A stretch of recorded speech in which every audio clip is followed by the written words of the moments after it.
shining, and I'm here in Bristol at my favourite university to meet the team of experts that uncovered Queen Edith's tomb in 2008 in Germany. Now, this is the time we get to find out how, why and who this woman was, if indeed she was a woman and if indeed it was Queen Edith. So, off to the lecture. The most important question, are these bones from a woman? Are these bones from one person? And does they fit together? And is this person 36 years old? I think this is the basis of all analysis. Edith died in 946. When we opened the coffin, we thought this must be modern because it's so well preserved, and we found a horrible mixture from bone and textiles. We have strong archaeological evidence for reburials. It seemed to be that there are 5 reburials. When we look at the textiles, you see that the radiocarbon dates fit very well to this 5 reburials. I think that she was wrapped with every reburial in a new cloth or a new piece of textile.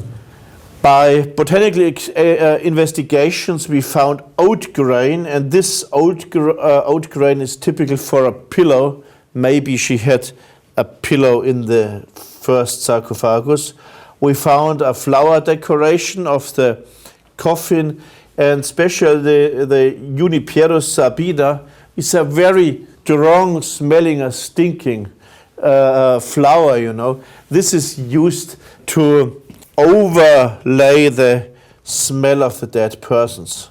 You see Harpalus rufipes, a beetle, and more than 160 pieces of these beetles are found between the bones. They come into the coffin in the last night. They seem to be attracted by the white linen, so the coffin must have been open in maybe the garden of the cloister or cathedral, and then in the night with moonlight on the white linen or with maybe some fire in the surrounding, you know, the beetles was attracted by this white linen and go into the coffin, and in the morning the people who buried her can't see them because they go under the dark bones and under the stones, so that they survived. They are dead, but they survived, very well preserved in the coffin.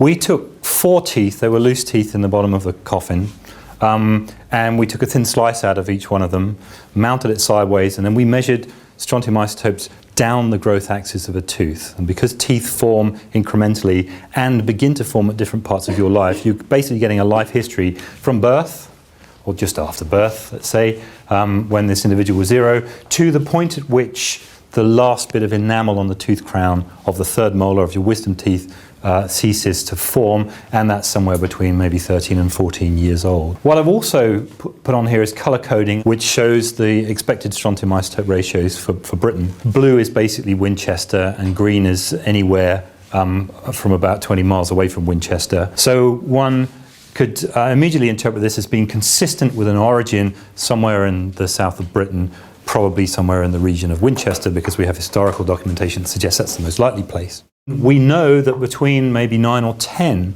that Edith's mother was divorced from her father and packed off to a nunnery somewhere, and no doubt Edith was taken with her and therefore would live a much more sedentary lifestyle, and that would explain the very homogeneous strontium isotopes we have. But knowing what we know about Edith's life, this pattern really is consistent with that.